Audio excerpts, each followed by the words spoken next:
被神深知的旅程，詩篇139篇。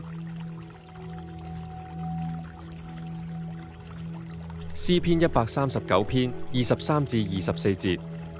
神啊，求你監察我，知道我的心思，試煉我，知道我的意念，看在我裡面有什麼惡行沒有，引導我走永生的道路。在我們忙碌而浮躁的生活中，常常渴望有一個真正了解我們、始終與我們同在的對象。詩篇第139篇就像一首溫柔而深沉的心靈之歌，帶領我們踏上一段被神深知、深愛的旅程。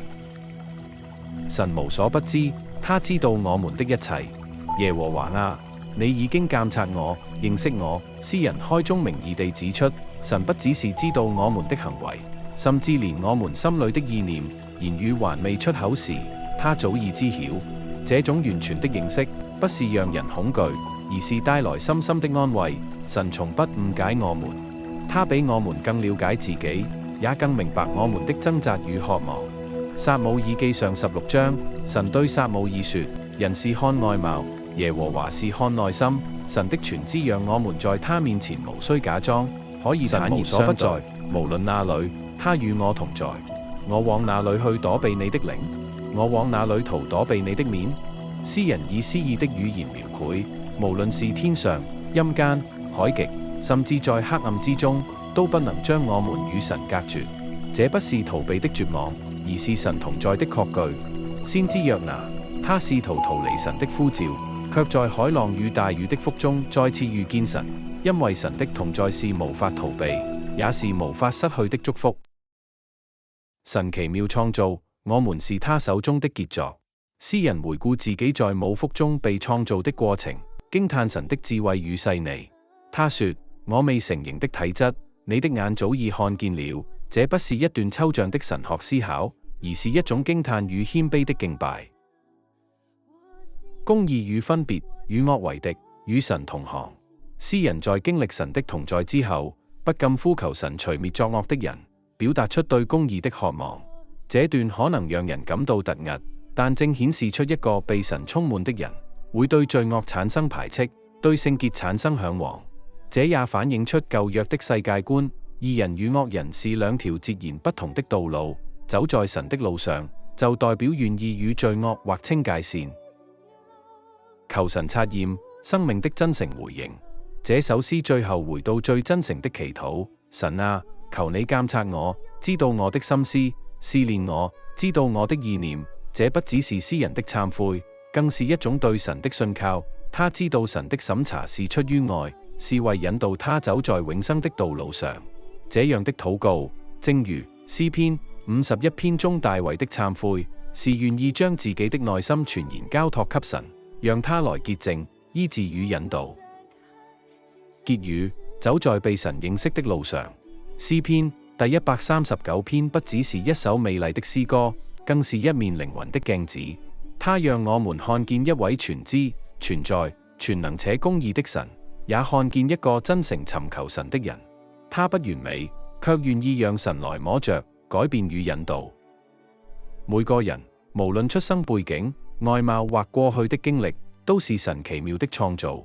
這提醒我們要尊重自己的生命，也尊重他人的生命，因為我們都是按神的形象被造，從一開始就活在他的愛與計劃中。本詩表達了義人如何蒙神賜福，但前設是詩篇第1篇所說，要喜愛神的律法，晝夜思想，並且遵行。請檢視自己的敬拜生命，努力不斷提升，好讓我們得着更大的福氣。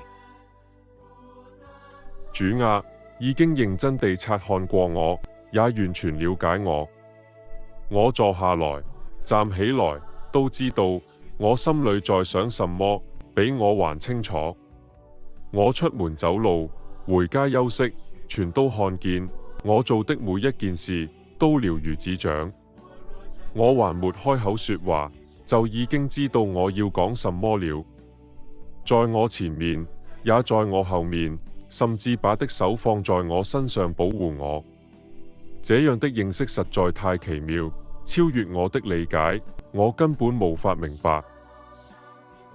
我能逃到那裏避開的靈，我能跑到那裏不被看見。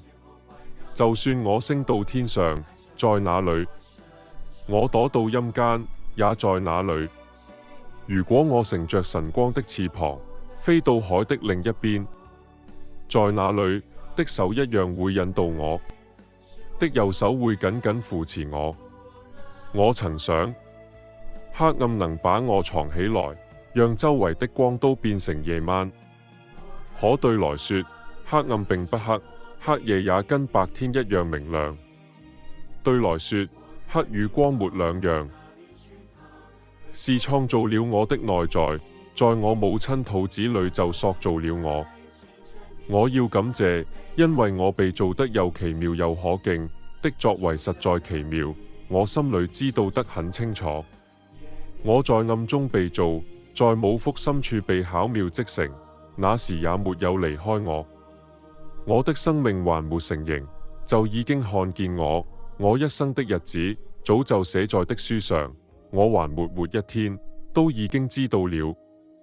神啊，對我的意念太寶貴了，數也數不清。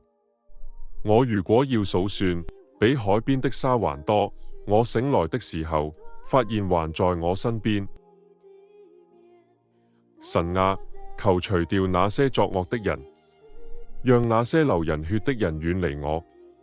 他們心懷惡意，拿的名當作藉口說謊。主啊，那些恨的人，我怎能不恨？